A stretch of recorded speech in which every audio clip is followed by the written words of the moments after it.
Hello, everyone. This is your host, JRMICHAEL, with another episode of Make That Bloody Movie with Coffee. And tonight's episode, we'll be talking about 8 ways on how to make a movie in 2024. Tonight, guys, I'm going to give you some pointers, lights, camera, action. Oh, and stay till the end of the episode, because I'll tell you the coffee of the night. You get to guess what kind of coffee I'm drinking tonight. It's good too. My favorite brew, and with my favorite cup, my Ferrari cup. Actually, my daughter doesn't know I'm using her cup, but if she sees this video, she'll know. But until then, let's dive right into it. Okay, so 8 ways to make a movie in 2024. Whether you're a seasoned filmmaker or an aspiring director, the filmmaking landscape is constantly evolved throughout the years. So grab your popcorn and get ready to learn about 8 essential ways to make a movie in 2024. Number 1, you want to embark with advancement in technology. Learn about new technology that's coming out. Today, consumer cameras are a lot cheaper than what it was before 15 years ago. Today, you can actually make a full feature film with your iPhone or your smartphone or your Android.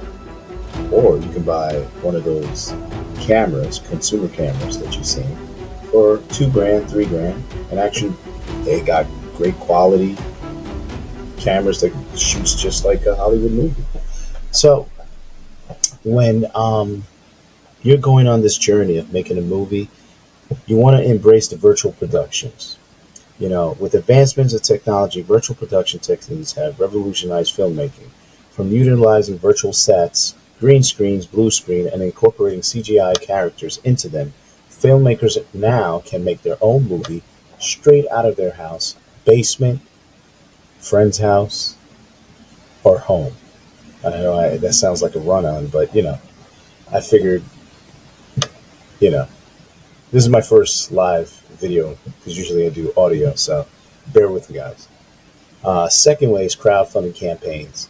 Crowdfunding campaigns in today's digital age, platforms have become more popular way for independent filmmakers to raise capital for their upcoming projects, feature films, short films, and whatever their heart desires in the creative space of filmmaking or radio.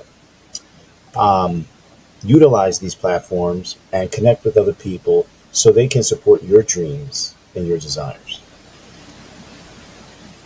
Number 3, utilizing blockchain technology. Blockchain technology has been disrupted in various industries, including filmmaking.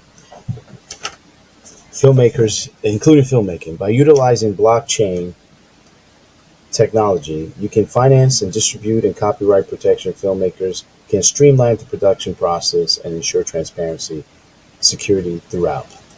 Actually, you know what, guys? Let's just put this to the side. Forget about the filmmaking. I wanted to talk about how filmmaking has changed. I know I got into the 8 ways, we could get back to that, but I really just wanted to talk and share my thoughts on how the film industry has changed throughout the years. I've noticed that our industry has a tendency to go from making beautiful movies to now making it more commercial, and it's more about getting quantity out more than quality. I feel like some stories are there still in the mix, but it's not being pushed to the forefront. It's kind of like they want to play it safe. They want to go with films that they can guarantee them returns, rather than giving the audience a curveball. They'll do a curveball one time, but they wouldn't do a curveball more often, and just show the audience that there's different stories to be told. This is what I believe. And I think our industry has changed drastically throughout the years. Do I think it's getting better? I think we've reached a plateau in creativity and storytelling. I think, there's certain parts of the industry that they're just not opening it up enough to allow creative stories to be told and to be shared.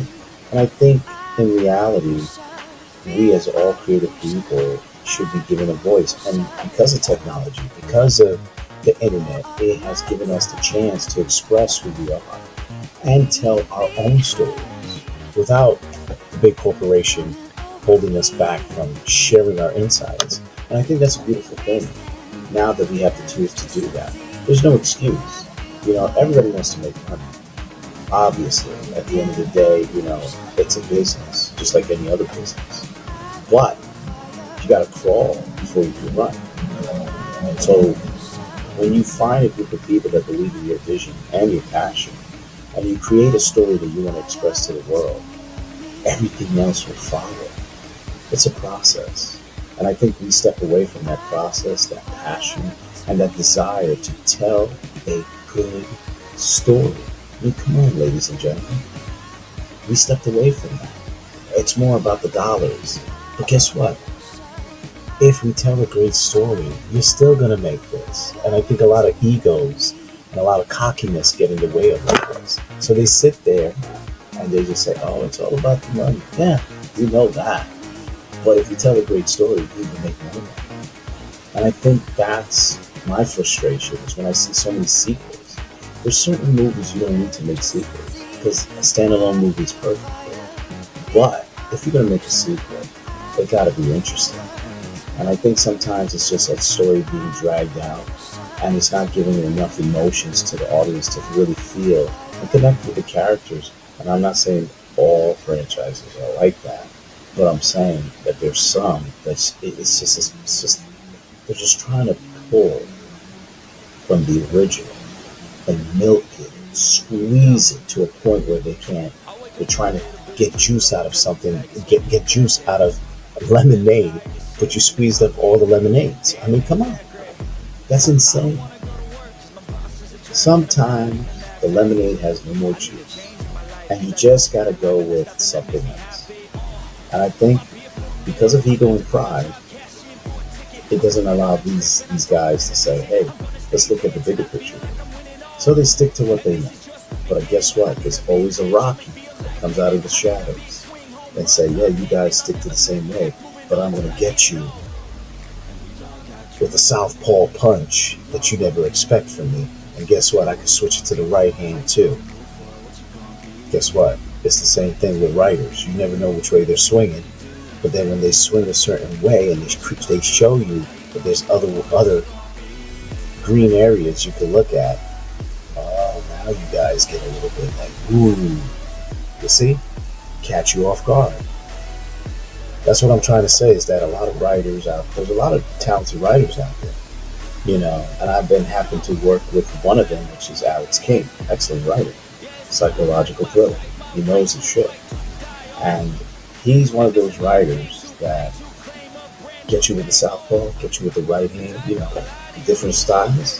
He puts it into one. You never see it coming. So that's all I wanted to share with you today is Make That Bloody Movie with Coffee, is my thoughts on how filmmaking has changed throughout the years. Some of it is mumbo jumbo I'm saying, but hopefully you get some of the message out of this. Peace, love, and happiness, and remember, always tell your story because there's always a market for your story. And by the way, I said I would tell you the coffee of the night. I am drinking French vanilla from Dunkin' Donuts. Light and sweet, but not too sweet. Well, this is your host, JRMICHAEL, and another episode of Make That Bloody Movie with Coffee, signing out. Peace, everyone.